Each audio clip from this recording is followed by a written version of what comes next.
আমি শাক তুলে নিয়ে চলে এসেছি। দেখুন শাকগুলো একটু পোকা পোকা আছে, কিছু শাক বেছে ফেলে দেবো আমি।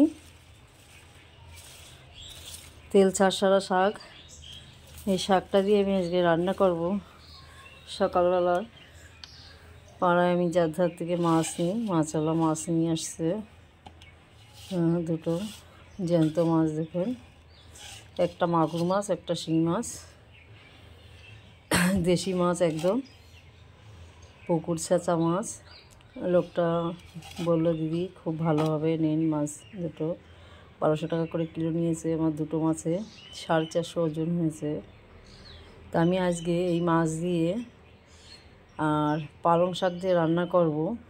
তবে দুটো মাছ রান্না না, বাড়িতে আমরা মা মেয়ে দুজন। আমি আজকে মাগুর মাছটা রান্না করব, পরের দিনকে আবার শিং মাছটা রান্না করব। দুটো মাছ একসাথে খাবো না।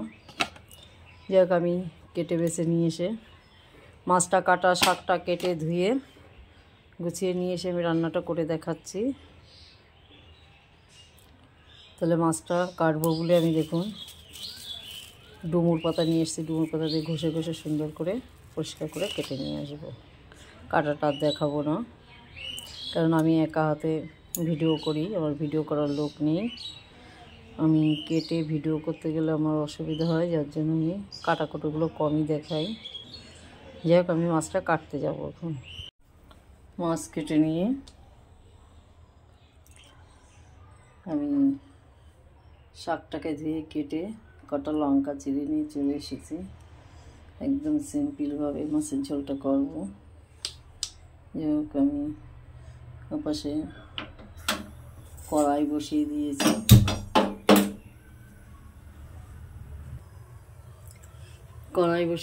আমার কড়াইটা গরম হয়ে গেছে। আমি কড়াইতে তেল দিয়ে দেবো। তার আগে আমি মাছটা একটু লবণ হলুদ দিয়ে নিই।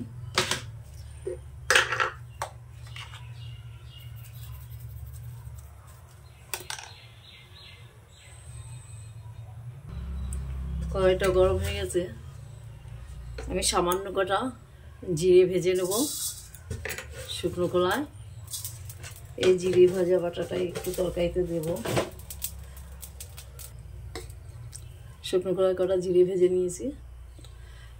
আমি এপাশে মাছে লবণ হলুদ দিয়ে নিয়েছি। কড়াইতে তেল দিয়ে দিলাম মাছটা ভাজার জন্য। তেলটা একটু গরম হোক। তেলটা গরম হয়ে গেছে, গ্যাসটাকে ছোট করে দিলাম।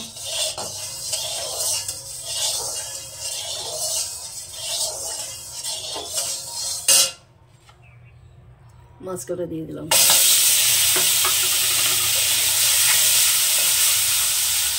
মাছ কটাকে আরো সুন্দর করে ভেজে নেব।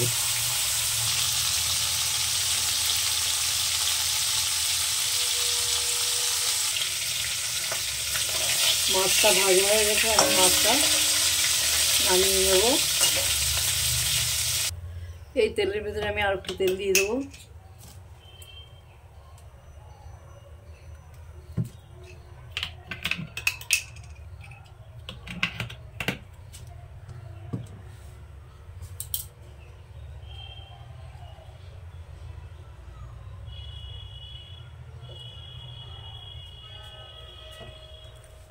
চিড়ে রাখা কাঁচা লঙ্কা কাটা দিয়ে দিলাম।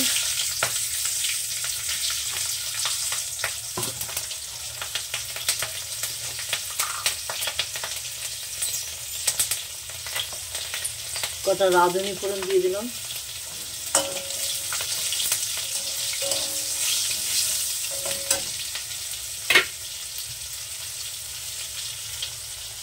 দিয়ে রাখা পালং শাক কাটা দিয়ে দিলাম।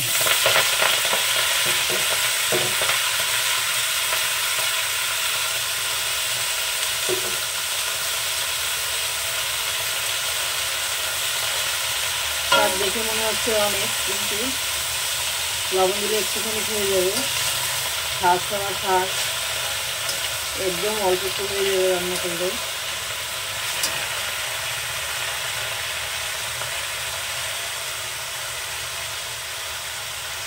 পরিমাণ মতো লবণ দিয়ে দিলাম। শুধু শাক তো অল্প করে দিলাম, লাগলে পরে দেবো। একটু নাড়াচাড়া দিয়ে দেবো।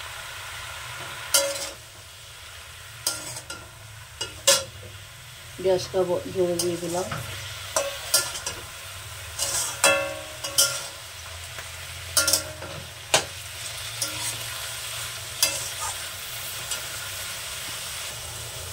কচি শাক দেখুন গলে কত জল হয়েছে। পরিমাণ মতো হলুদ দিয়ে দিলাম।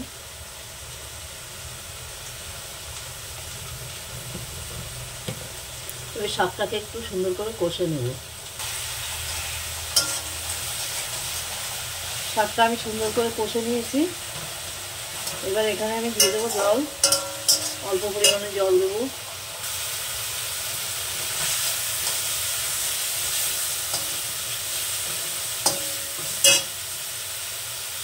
জল দিয়ে দিলাম।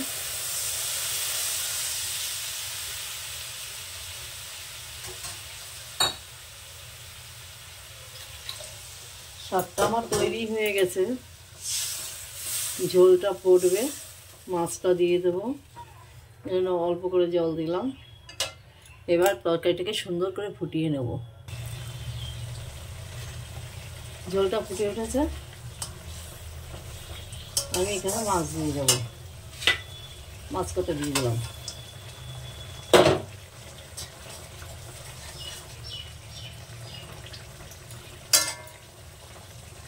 মাছ কটা দিয়ে আবার সুন্দর করে ফুটিয়ে ঝোলটা একটু কমিয়ে নেব।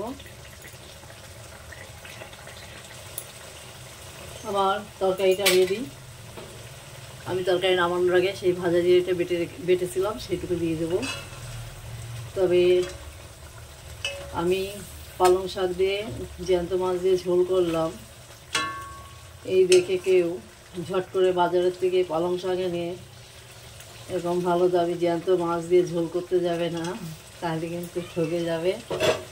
তার কারণ জ্যান্ত মাছ দিয়ে পালং শাক দিয়ে যদি ঝোল খেতে হয়, বাড়িতে ছড়ানো সার তেল ছাড়া যে পালং শাক, সেই শাকটা দিয়ে করে খেতে হবে। বাজারে শাক দিয়ে এইভাবে রান্না করলে কিন্তু খাওয়া যাবে না। সারের শাকে স্বাদ হয় না, আর হচ্ছে খার খার লাগে। এটা আমার বাড়ি ছড়ানো শাক, এখানে কোনো সার তেল নেই। এইভাবে এই শাকগুলো সার তেল ছাড়া বাড়ির ছড়ানো এই সমস্ত এই শাক দিয়ে এইভাবে জ্যান্ত মাছের ঝোল করলে খেতে খুব সুন্দর লাগে। যাই হোক, আমার মাছের ঝোলটা হয়ে গেছে, আমি এখন নামিয়ে নেব। আমার মাছের ঝোল রেডি, আমি নামিয়ে নিয়েছি। আপনারা এইভাবে বাড়িতে যদি বনানো শাক থাকে তাই দিয়ে জ্যান্ত মাছ দিয়ে ঝোল করে খেয়ে দেখবেন, খুব সুন্দর লাগে। তবে বাজারের শাক দিয়ে খাবেন না, তরকারি খেতে পারবেন না, ভালো লাগবে না।